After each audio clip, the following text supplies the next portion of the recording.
నమస్తే. తెలంగాణలో ఒక ఆసక్తికరమైనటువంటి పరిణామం చోటు చేసుకుంది. అదేంటంటే, ఇప్పటికే తెలంగాణలో భూ కబ్జా కేసుల్లో అనేక మంది గులాబీ నేతలు అరెస్ట్ అయ్యారు. తాజాగా జరిగినటువంటి ఒక ఇంపార్టెంట్ ఇష్యూ ఏంటంటే, కరీంనగర్ జిల్లాలో కొంతమంది భూ కబ్జాలకు పాల్పడినటువంటి నేతలను అదుపులోకి తీసుకున్నారు పోలీసులు. ఇలాంటి సందర్భంలో వారు కొన్ని కామెంట్ చేశారు. మేమిప్పుడు గులాబీ పార్టీ కాదు, హస్తం పార్టీ అని చెప్పి. అంటే కేసుల నుంచి తప్పించుకోవడం కోసం పార్టీ మారారు. అక్కడ వారు సెకండ్ గ్రేడ్ లీడర్స్ అయినప్పటికీ చాలా కీలకమైనటువంటి వ్యవహారంగా ఇది మారింది. బీఆర్ఎస్ పార్టీలో మాజీ మంత్రిగా ఉన్నటువంటి గంగుల కమలాకర్, ఆయన అనుచరులు కానీ, ఆయన సన్నిహితులు, శ్రేయోభిలాషులు, స్నేహితులు ఇలా అందరూ కూడా ఆయన పేరు చెప్పుకొని అక్రమాలకు, అవినీతికి పాల్పడ్డారు. ఇటీవల కాలంలోనే ఒక 50 మందిని వరకు అరెస్ట్ చేశారు గంగుల గ్యాంగ్ అనే. ఇటువంటి సందర్భంలో ఇంకా కొంతమంది పరారీలో ఉన్నారు.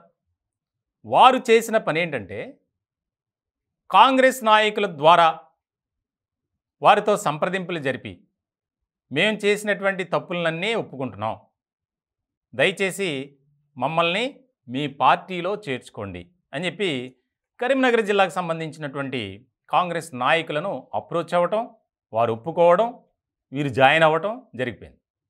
ఇలాంటి సందర్భంలో ఇప్పటికే గులాబీ పార్టీలో ఉన్నటువంటి చాలామంది నేతలు కాంగ్రెస్ పార్టీలో చేరుతూ వస్తున్నారు. ఇంకా ప్రక్రియ కొనసాగుతూనే ఉంది. ఇలాంటి క్రమంలో వారు ఎవరైతే కేసుల్లో ఉండి తప్పించుకొని ఇప్పుడు కాంగ్రెస్ పార్టీలో చేరారు, అలాంటి వారిని సెర్చ్ చేయడం కోసం, పట్టుకోవడం కోసం పోలీసులు గాలిస్తున్నారు గత కొంతకాలం నుంచి. అలాంటి క్రమంలో కొంతమంది నాయకుల్ని పోలీసులు అదుపులో తీసుకున్నారు.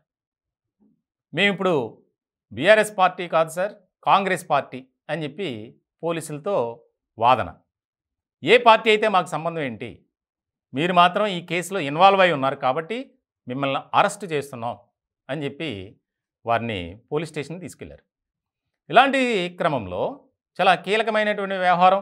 వారు వెంటనే కాంగ్రెస్ పార్టీ నాయకులతో ఫోన్లు చేయించడం, మా వాళ్ళే వదిలేయండి అని చెప్పి, మీరు ఏదైనా ఉంటే దానికి సంబంధించి ఒక పేపర్ మీద రాసివ్వండి, వారి బాధ్యత మేము తీసుకుంటాం, వారు ఎలాంటి అక్రమాలకు పాల్పడలేదు అని చెప్పి వెంటనే వారు కూడా సైలెంట్ అవ్వాల్సి వచ్చిందట. దీనికి సంబంధించి కరీంనగర్లో స్థానికంగా ఈ టాపిక్ అనేది ఒక ఇంపార్టెంట్ ఇష్యూగా మారిపోయింది. అది కాస్త ముఖ్యమంత్రి రేవంత్ రెడ్డి నోటీస్కి వచ్చింది. ఇటువంటి సందర్భంలో వెంటనే ఆ కరీంనగర్ జిల్లాకు సంబంధించినటువంటి ముఖ్య నేతలకు సీఎం రేవంత్ ఆదేశాలు జారీ చేశారు.